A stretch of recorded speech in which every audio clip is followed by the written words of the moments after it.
My name is Chris Hesse. I am 42 years old. Today's date is May 31st, 2016. We are in StoryCorps Atlanta, and I'm here with my father-in-law, Samar Sinharoy. My name is Samar Sinharoy. I'm 75 years old. Today is May 31st, 2016. We're at the Atlanta StoryCorps, and I'm talking with my son-in-law, Chris Hesse. All right. So everybody's got a story, and I feel like, Sam, you've got a pretty good story to tell. Over the course of your life, you've been a refugee, you've worked for NASA, you're a huge Steelers fan, Hindu father, husband, you're a grandfather or a dadu. And so today I'd like to capture a lot of those memories for all of the family. So how about we start in the beginning? Tell me about where you were born. My family is from what is now Bangladesh, which was India when I was born, undivided India. And my grandfather had a house in a village called Kalikachar, which is to northeast part of Bangladesh now, very close to the border with Tripura in India, Tripura state. So he was a retired school teacher by the time I got to know him. He was teaching in the school there. And this was 1947 when the country was divided. But before that, I was born in 1940, and my father was an electrical engineer who was changing jobs quite often. He was specialized in setting up small power generators in small towns, and once that was done, he would move on to another place. And so most of the time, the family, ended up staying with the ancestral village with the grandfather and the extended family, and he would come once in a while. So, but at the time when India was divided, it was 1947, we were in the town of Habiganj, near or not too far from our village, but since there was no good transportation, it took a whole day to go from the village to that town. So that's what I remember, when the India got divided, and there was a lot of commotion. There was a lot of stories of rioting going on. There were demonstrations all day by Muslims because it was a Muslim majority area. So when the partition was declared, that part fell into what was at that time East Pakistan and what is now Bangladesh. Mm-hmm. So things got pretty bad there, and then my father decided that, okay, it's time to go back to our village. So he took us back to the village. So that's where we were at the time of partition. Let's before you go on with that part of the story, because there is a bit to that, I'm sure. You mentioned that you were born in 1940. Yes. Now, is that accurate? Because actually, I've heard that it may not be. It is not accurate because in those days, there was no birth register. Births were not registered, deaths were not registered, marriages were not, nothing was registered. So everything was, you had to have a lot of witness for the marriages so that people know that you're married. So everybody had a big wedding. But anyway, so births were not registered, even the names were not registered. So every child had a nickname. So by the time it was time for me to go to school, they had to come up with a proper name for me, and they registered a date of birth. So what most parents did in those days is they changed the age of their child. So everybody made their child look a little younger than who he or she actually was, so in the hope that then he would be in a class with kids who are actually younger than him or her, so he would have an advantage. But the problem was all the parents did the same thing. And some lowered their kids' age even by 2-3 years. So my age was lowered by 1 year. I was actually born in 1939, but I was registered to be born in 1940. 1940. And since I was already 6 years old, I had an input on what name I want for myself. So you named yourself. So, well, with consultations, yes. Yes. That's funny. So hold on a sec. So you said you were 75. So does that really mean that you're 76? In reality, I'm 76, but as far as Social Security is concerned, I'm 75. That's funny. So you talked a little bit about your father. You said he was an electrical engineer. What are some good memories that you have of your father? I don't really have too many memories of my father because he was mostly away. So, and later on we lived together, but we never got a chance to form that initial bond because he was away. So, and in India, you might know that the father is supposed to be the disciplinarian, and he's the earner, but he never plays with his kids like the way you do here. So he was a sort of a distant figure and to be feared. And so we never really developed a close bond, so which is one of my biggest regrets in life, that we did not do that. And later on, I never asked about his life. He was in the military engineering service during the war, Second World War, and he was with the British Army in the Burma and Assam, that area. But we never asked him about that and never got to find out what actually happened. So, in short, my relationship with my father was good but distant. Okay. As I guess those relationships were at the time. And what was your father's name?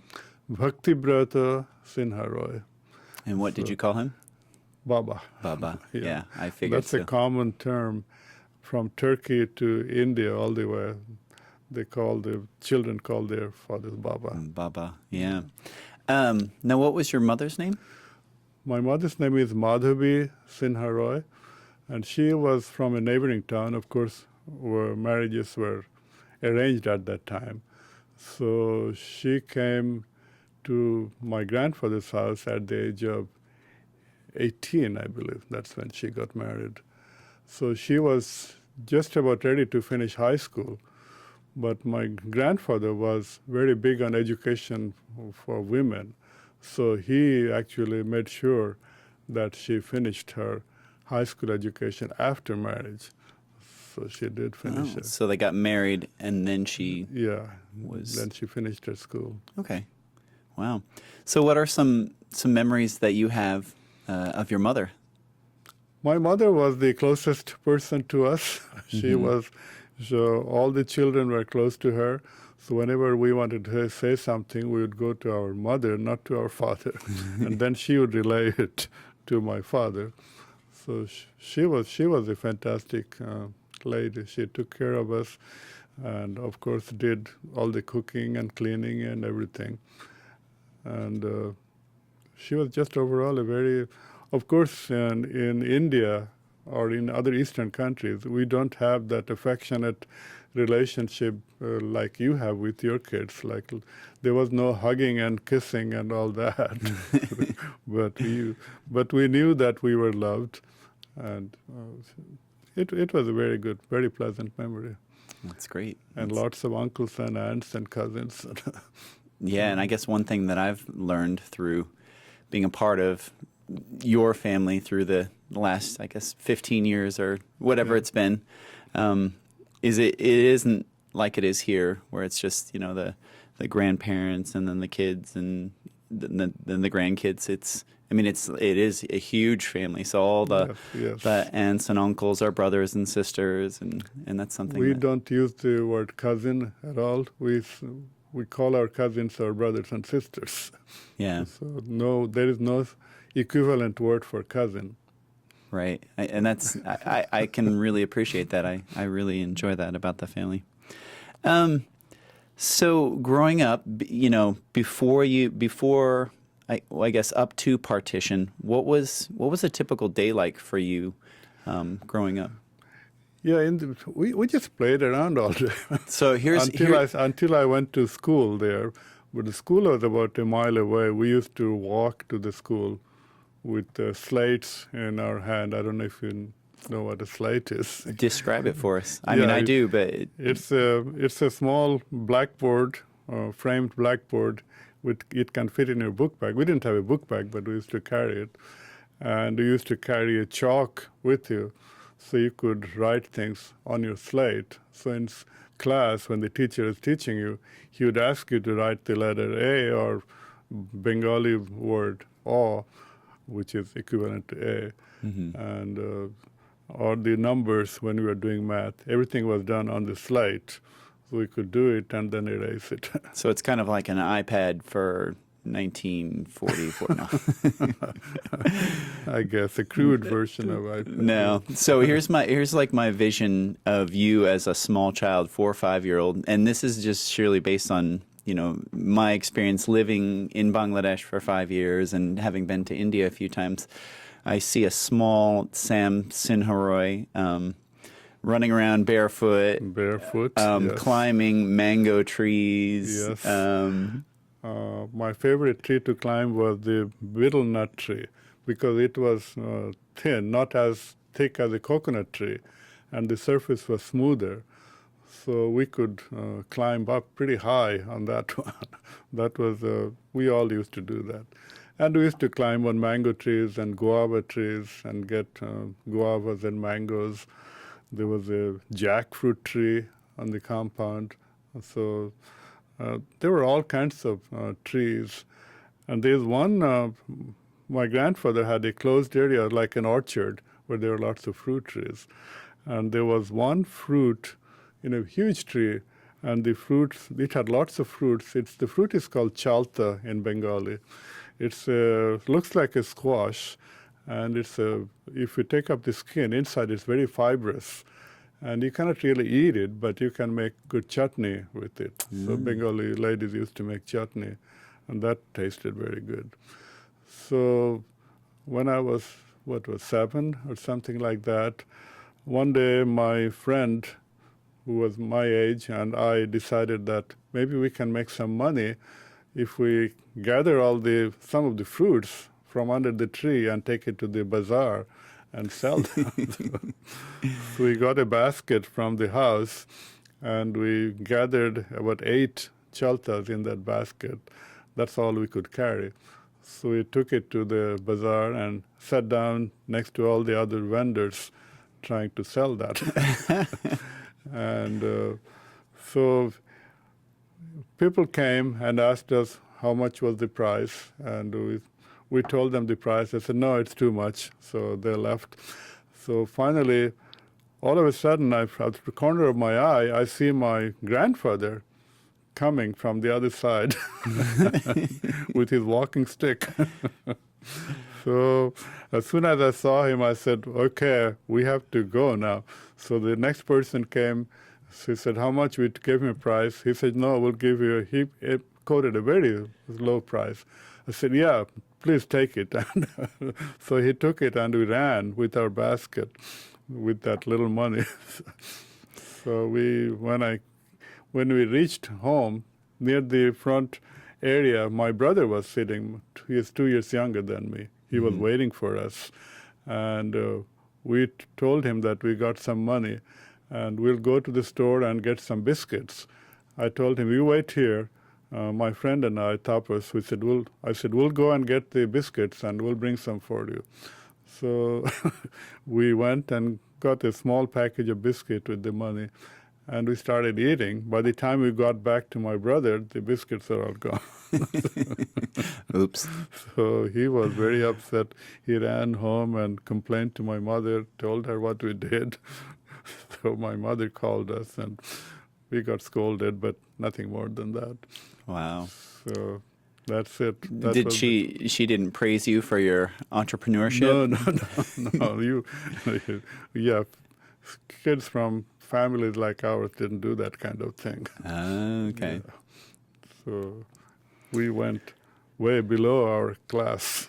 Oh. Um, Tell me, just for the record here, you had how many siblings, and could you just state their names? I have 3 brothers. So we have 4 brothers, including me, Mm-hmm. and 2 sisters. Okay. So my older brother, I have an older brother and older sister, and 2 younger brothers and 1 younger sister.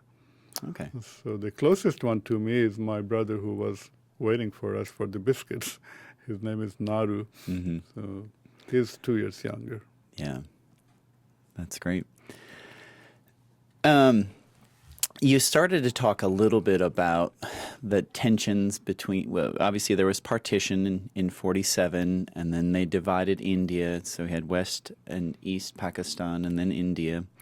And so you guys were in what is now Bangladesh. Yes. And you stayed there for about a year after partition. After partition, yes. Yeah. Now, what made you guys leave? Tell us that story. Okay, so we came from that town Habiganj, I told you, and we were there in 1947. So we moved back to the village. So my father quit his job, came back to the village, and partition was already there. And my grandfather was not in very good health at that time. He was 80-something. So they stayed in the village, but all kinds of stories were coming. Our village was a Hindu majority village. Mm-hmm. There was no problem within the borders of our village. But there were all kinds of stories coming in from neighboring villages that the Muslims were attacking Hindu families at night and killing the men and kidnapping the women and things like that. So there was that kind of horror stories really scared everybody, although nobody really saw anything in the village. So every night, I remember all the men in the house. It was a 2-storied house, so the women and children were sent upstairs, and the men stayed up all night vigilant with some homemade weapons like a spear or whatever. You didn't have any guns or anything like that. It was... No guns, no knives. They had kitchen knives, the kind of thing, nothing. So they used to stay up all night just in case the village's house is attacked. But nothing happened. So. And later, you were about 7 or 8? I was 7 at that time, yeah. So my grandfather's condition got worse, and nobody could leave while he was still alive. So around early 48, he died out of his sickness. And also my elder brother finished his high school education. So my father said, this is the time for us to leave. We cannot stay in this situation much longer. So he decided to leave, and we left with whatever we could put in our couple of metal boxes, they're metal trunks. How big were those trunks? Those were difficult to carry, but they were carrying us together. So I don't know, 2 or 3 trunks there were. That's all, whatever they could fit in there, that's all they could get. So let's see, we had 6 kids, 2 parents. Yes. And 2 or 3 small metal boxes with all of your stuff. That's it, yeah. Wow. And the journey, so we were going to Kolkata, which was Calcutta at that time. Mm-hmm. So from our village, there was no train line or anything like that. So everything was put on in the back of a horse-drawn cart. So we went 8 miles from the village to the nearest town where the train station was. So from there we took the train to a river ferry area called Chandpur, where the river, I think Meghna River, I forgot which river was there. It's a huge river. Mm-hmm. And there we got on the steamer, took the overnight steamer to another town on the other side of the river. And from there we took another train, crossed the border between India and Pakistan, and came to Kolkata. Wow. So you were 8 years old.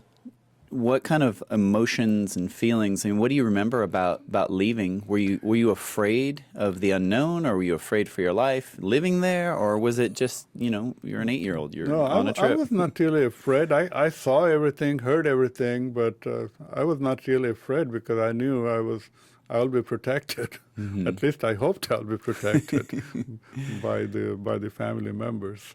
But I don't remember exactly how I felt. I don't.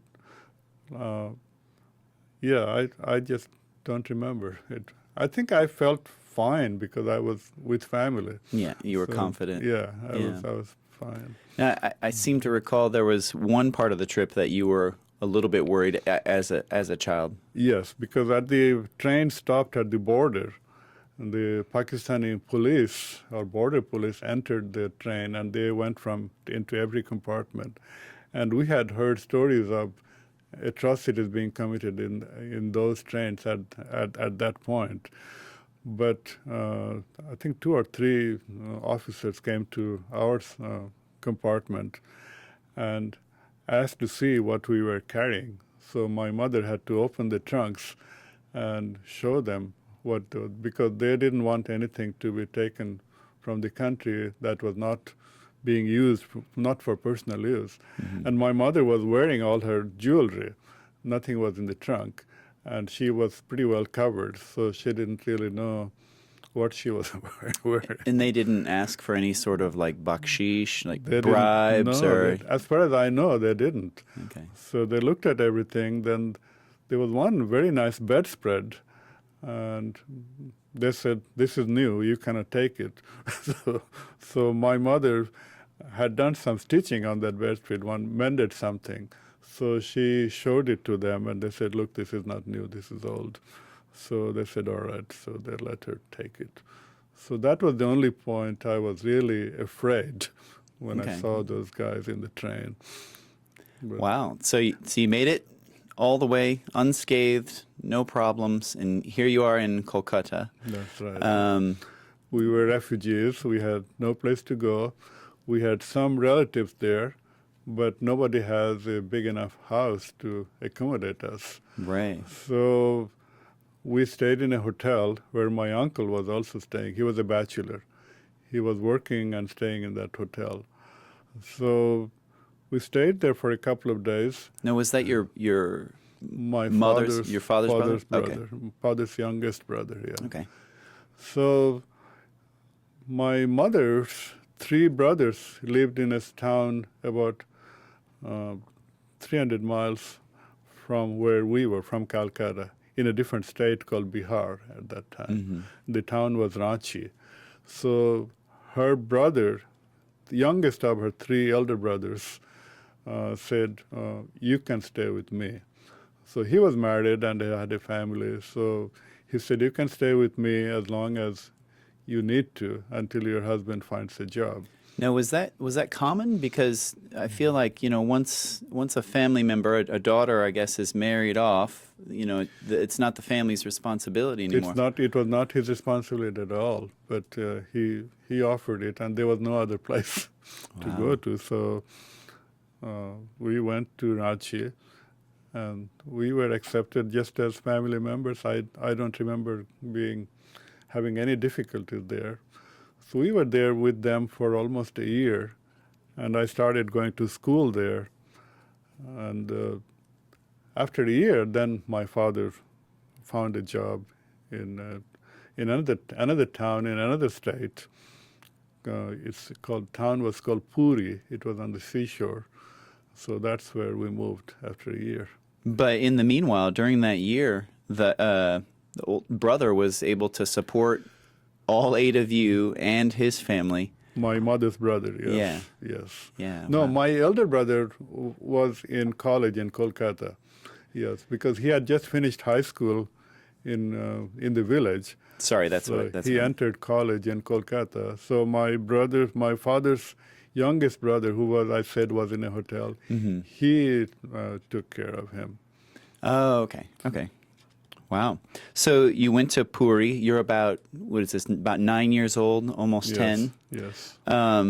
What was life like in Puri? It was beautiful. It was it was a seashore town, as I said. Mm-hmm. So beach was beautiful, and our house, my father rented a house not too far from the beach, about maybe quarter mile from the beach.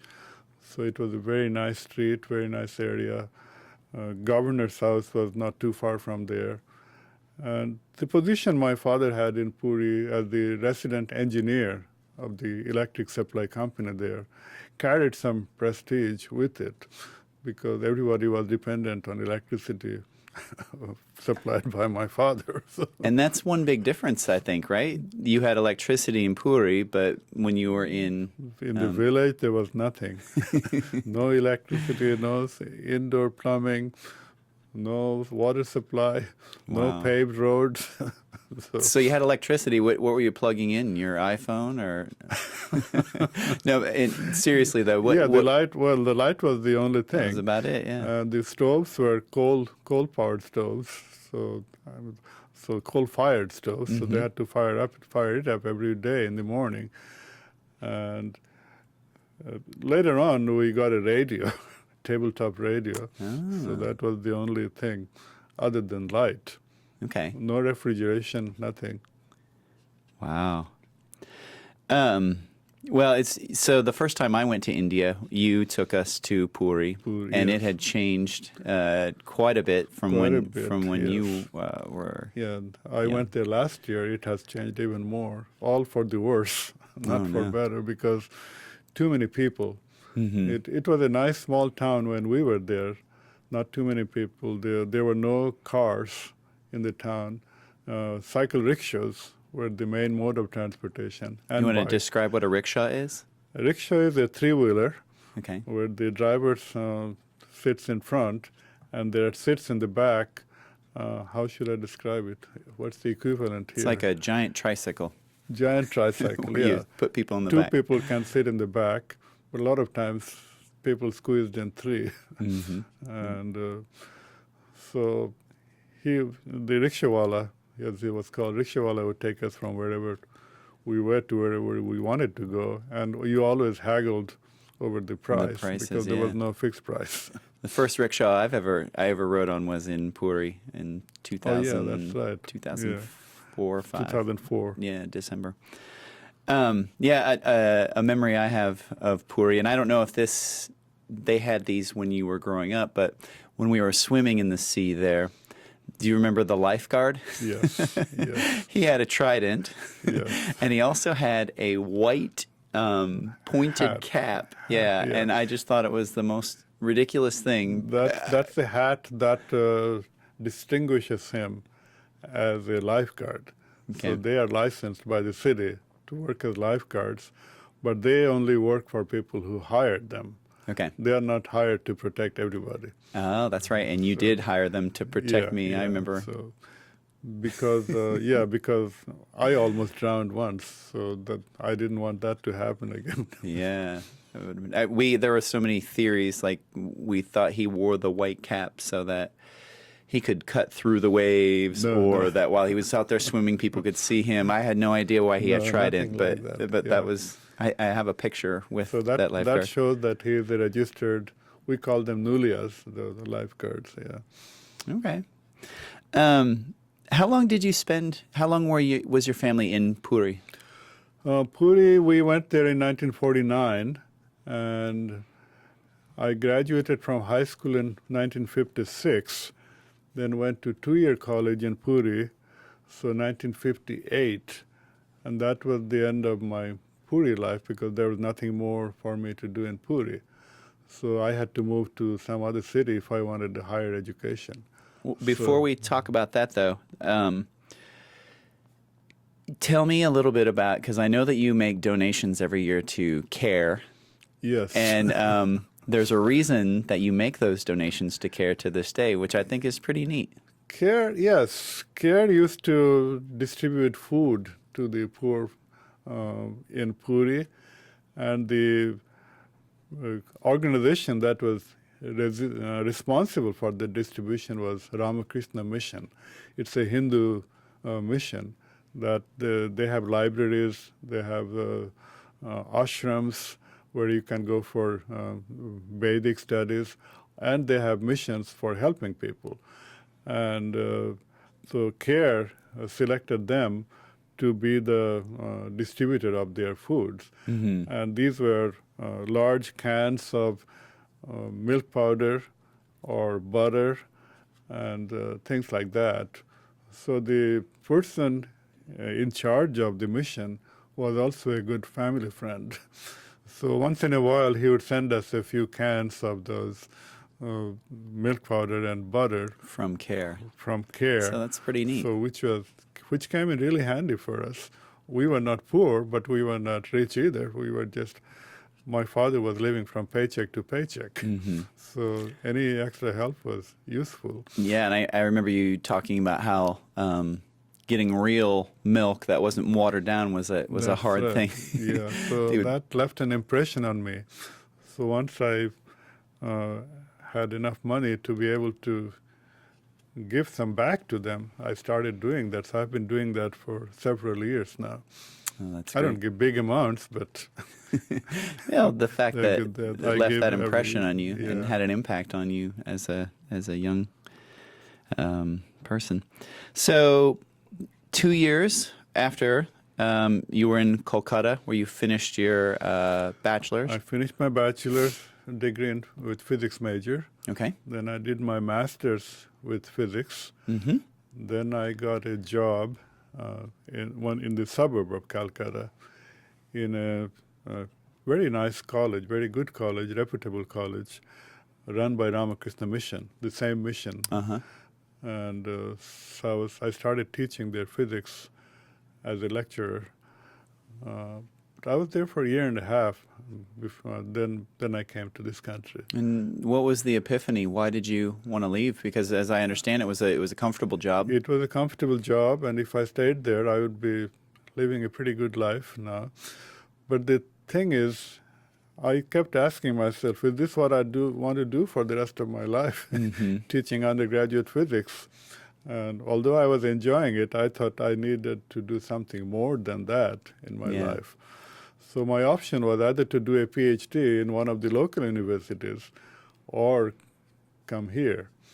So then one of the lecturers there, he had gotten his master's from Ohio State.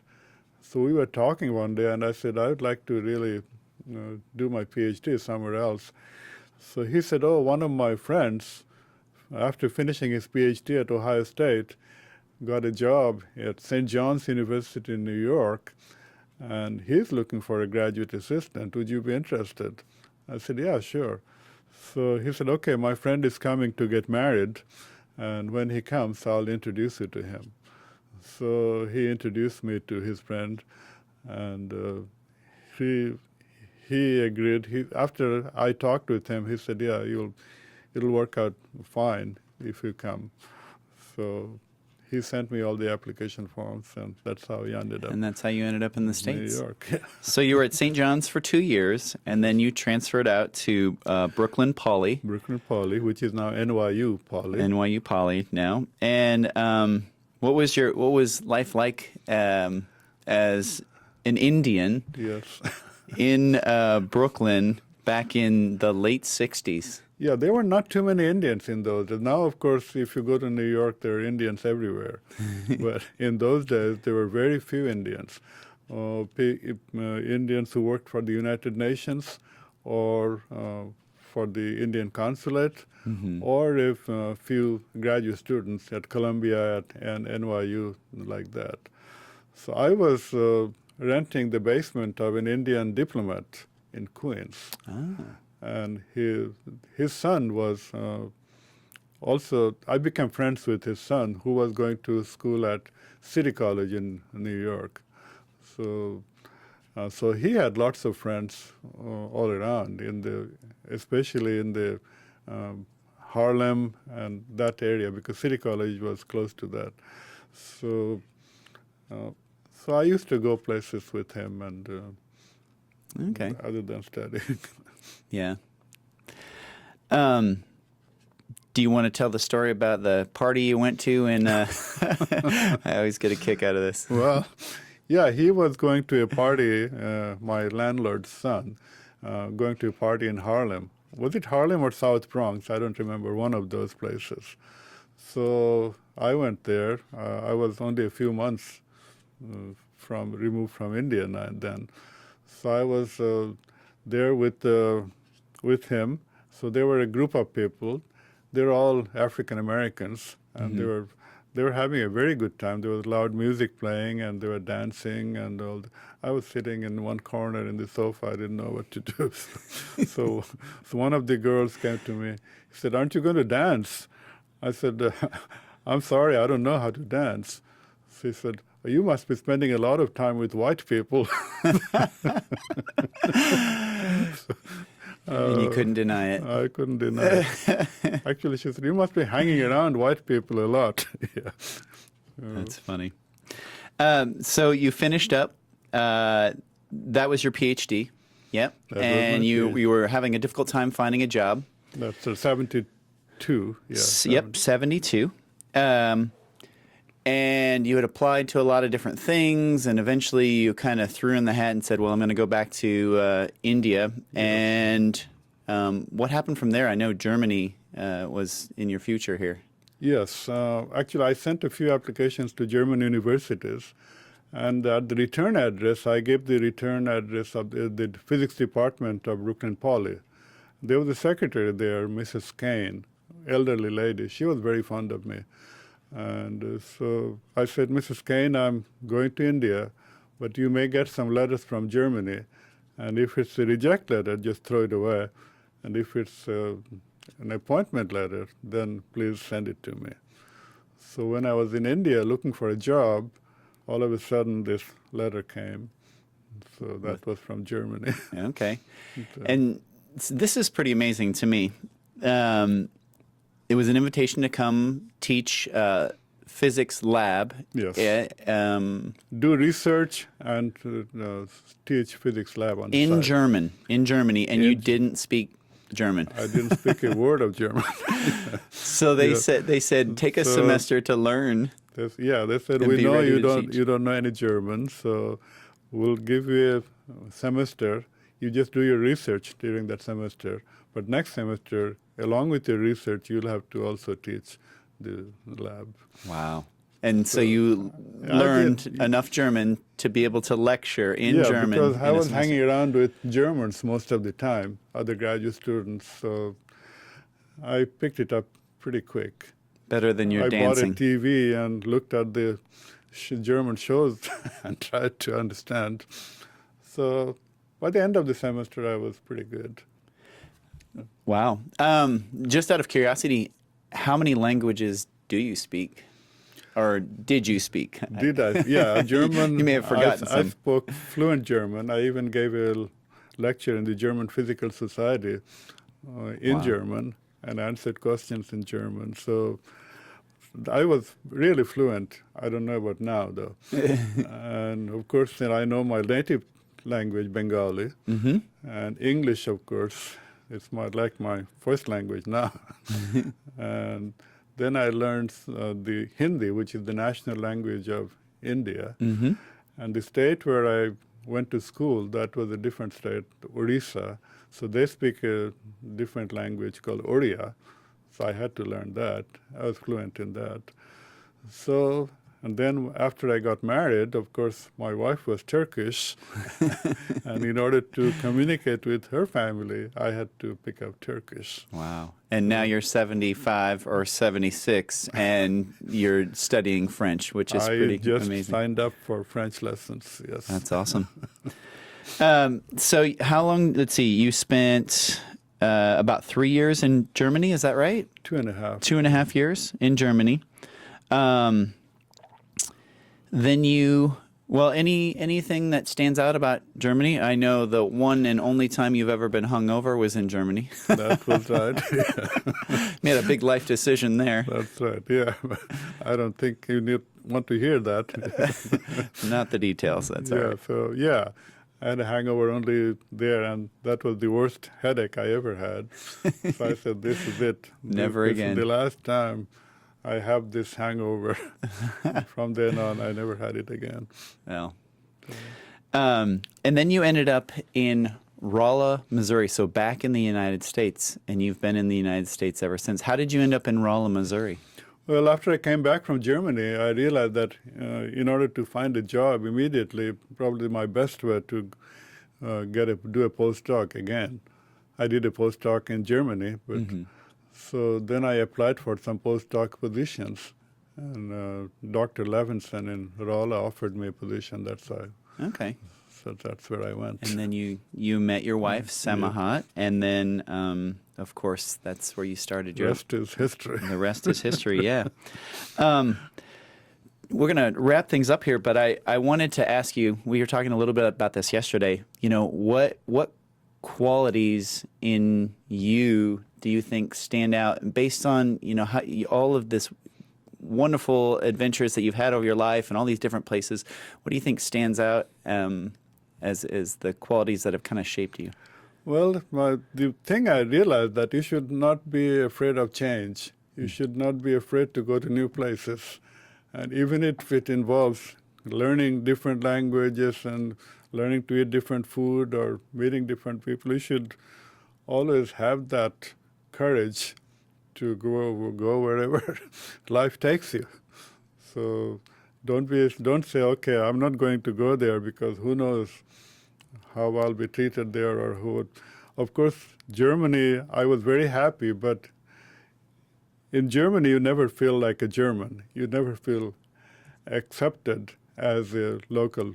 Here, it's a totally different thing. So, Well, I think that's great advice, and I think that everybody, if we all took that advice and kept an open mind and tried different things, whether it's food or languages or travel, I think we'd all be. A lot of people don't do that. That bothers me.